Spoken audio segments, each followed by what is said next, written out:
حضرت علقمہ بن مرثد رحمۃ اللہ علیہ فرماتے ہیں، حضرت ربیع بن خثیم رحمۃ اللہ علیہ بہت بلند مرتبے والے بزرگ تھے۔ جب ان کو فالج کا مرض لاحق ہوا تو ان سے کہا گیا، اگر آپ رحمۃ اللہ علیہ چاہیں تو آپ رحمۃ اللہ علیہ کا علاج کیا جا سکتا ہے۔ یہ سن کر آپ رحمۃ اللہ علیہ نے ارشاد فرمایا، بے شک علاج حق ہے، لیکن عاد و ثمود کتنی بڑی قومیں تھیں، ان میں بڑے بڑے ماہر طبیب تھے اور ان میں بیماریاں بھی تھیں۔ اب نہ تو وہ طبیب باقی رہے اور نہ ہی وہ مریض۔ اسی طرح جب آپ رحمۃ اللہ علیہ سے یہ پوچھا جاتا، آپ رحمۃ اللہ علیہ لوگوں کو واعظ و نصیحت کیوں نہیں کرتے، تو آپ رحمۃ اللہ علیہ جواباً ارشاد فرماتے، ابھی تو مجھے خود اپنی اصلاح کی ضرورت ہے، پھر میں لوگوں کو کیسے نصیحت کروں، انہیں کیسے ان کے گناہوں پر ملامت کروں۔ بے شک لوگ اللہ عز و جل سے دوسروں کے گناہوں کے بارے میں تو ڈرتے ہیں، لیکن اپنے گناہوں کے بارے میں اس سے بے خوف ہیں۔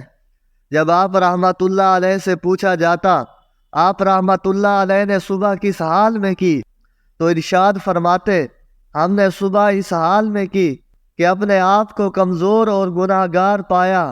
ہم اپنے حصے کا رزق کھاتے ہیں اور اپنی موت کے انتظار میں ہیں۔ حضرت علقمہ بن مرثد رحمۃ اللہ علیہ فرماتے ہیں، جب حضرت عبداللہ بن مسعود رضی اللہ تعالی عنہ حضرت ربیع بن خثیم رحمۃ اللہ علیہ کو دیکھتے تو سورہ حج کی آیت مبارکہ کا یہ حصہ تلاوت فرماتے، وَبَشِّرِ الْمُحْسِنِينَ، اور فرماتے، اے ربیع، اگر تجھے حضور علیہ الصلاۃ والسلام دیکھتے تو تجھ سے بہت خوش ہوتے۔ حضرت ربیع بن خثیم رحمۃ اللہ علیہ اکثر اپنے آپ کو مخاطب کر کے فرمایا کرتے، اے ربیع، اپنا زاد راہ باندھ لے اور سفر آخرت کی خوب تیاری کر لے، اور سب سے پہلے اپنی اصلاح کر اور اپنے نفس کو خوب نصیحت کر تاکہ وہ نیک عمل کرے۔ حضرت اسود بن یزید رحمۃ اللہ علیہ عبادت و ریاضت میں خوب کوشش کرتے، بہت زیادہ مجاہدات کرتے، بکثرت روزے رکھتے، یہاں تک کہ آپ رحمۃ اللہ علیہ کا رنگ سبزی مائل اور پیلا پڑ گیا۔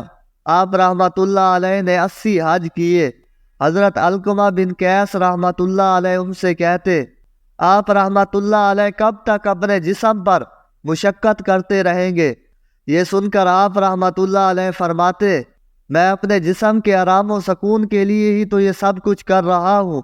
پھر جب آپ رحمۃ اللہ علیہ کے وصال کا وقت قریب آ گیا تو آپ رحمۃ اللہ علیہ رونے لگے۔ لوگوں نے پوچھا، حضور یہ رونا کیسا؟ فرمایا، میں کیوں نہ روؤں؟ کیا مجھ سے بھی کوئی زیادہ رونے کا حقدار ہے؟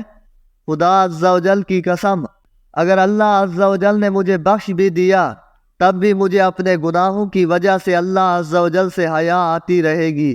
اگر بندہ کوئی چھوٹے سے چھوٹا گناہ بھی کر لے اور اسے بخش بھی دیا جائے، لیکن پھر بھی اسے اپنے گناہوں پر شرمندگی ضرور ہوگی کہ میں نے گناہ کیا اور اللہ رب العزت نے میری بخشش فرما دی۔